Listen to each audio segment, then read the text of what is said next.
Hi everybody. I'm going to jump right in because there's a lot of information in a short amount of time.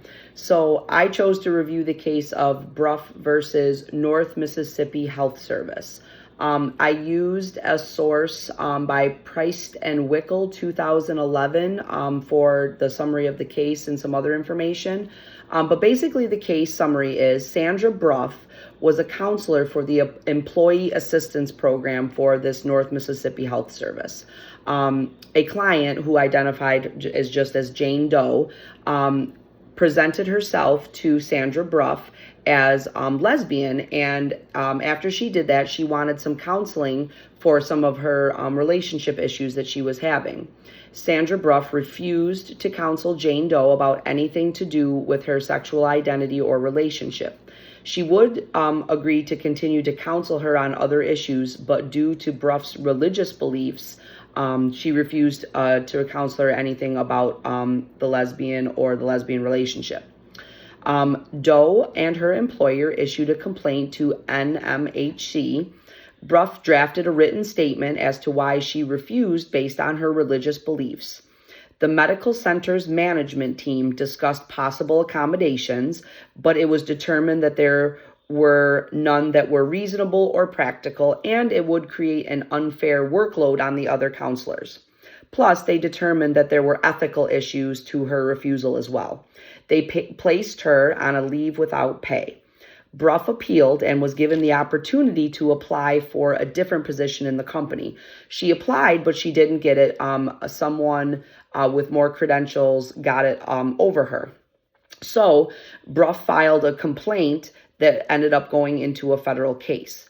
The jury found that NMHS was guilty of discriminating against Bruff for her religious beliefs and not giving her a reasonable accommodation. She was awarded back pay and damages. Then NMHS appealed the decision. The Court of Appeals reversed the ruling, so it went all the way up, and the Court of Appeals reversed the ruling. They ruled that Bruff's colleagues would have had an unfair burden with the accommodations, and the need for the accommodations were never mentioned during the hiring process. So Bruff never came out and said, I will refuse to do this, and this I will need this accommodation. So that never came out in the hiring process. The court also ruled that Bruff's inflexibility created a discriminatory work environment. The court also said that accommodating Bruff's religious values could harm the clients and prevent people in same-sex relationships from getting assistance they needed or wanted. So it was reversed, and that was the ruling that stood. The reversal is what stands. So how does this case affect my future work as a professional counselor?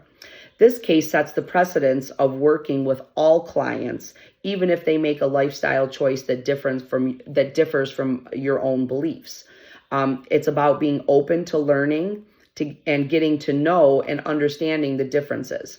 Hayes and Erford 2018 suggest using non-traditional approaches to therapy, constructivist or narrative, also becoming aware of heterosexual privilege, exploring and learning about LGBTQ plus issues that stand and how you can help support your clients through these issues. Also learning about proper discourse and how it can really affect the therapeutic relationships, proper terms to use, terms that you might not even know might be discriminatory in nature, like really opening yourself up to educating yourself about the issues that are going on and that your clients might face. As far as sexual orientation and gender identity go, I really don't have issues. I am completely open to working with all clients. And I actually look forward to working with clients with different sexual identities, different gender identities. I really feel like no matter who you choose to love or how you choose to identify, if there's a need or a want for counseling, then it's my professional duty to provide that counseling to the best of my ability. And if it requires further education or opening myself up to learning or asking questions or saying, hey, I'm a little unsure, confused. Can you explain it to me? Tell me how that feels, or what does that look like for you? Because as a straight woman, I don't necessarily understand, like, in their in the shoes of. So I think it's really just being open to learning, and just to constantly, with all things that encompass diversity, just really being open to learning and to setting yourself up for the best success that you can for your clients. The thinking long and hard, the only issue that, like, I really, and it's not even like I would completely, like, shut it down. Obviously, I would be open to exploring it, but, like, I just don't know how to mitigate the issue of an individual who is born a biological man, but is either trans or identifies or changes completely over to a woman, that competes against women in sporting events.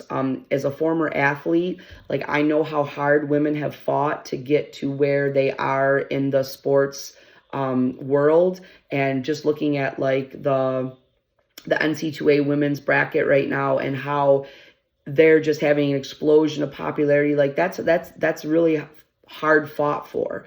So I look at the cases that I've read about where female athletes have had to compete against individuals who were born biologically a man and are now competing against women. Like, I just have an issue with that, because I feel like it creates an unfair advantage for the person who was born biologically a male, because males just have certain advantages biologically competing against females. So I'm not saying that I wouldn't counsel somebody, like, with these. I would be open to learning about it and getting more knowledge. Just like where I stand right now, I don't understand it, and I feel like it creates an unfair advantage, but I'm certainly open to learning more about it and trying to help find a solution where people who have changed their sex or their identity can still compete and,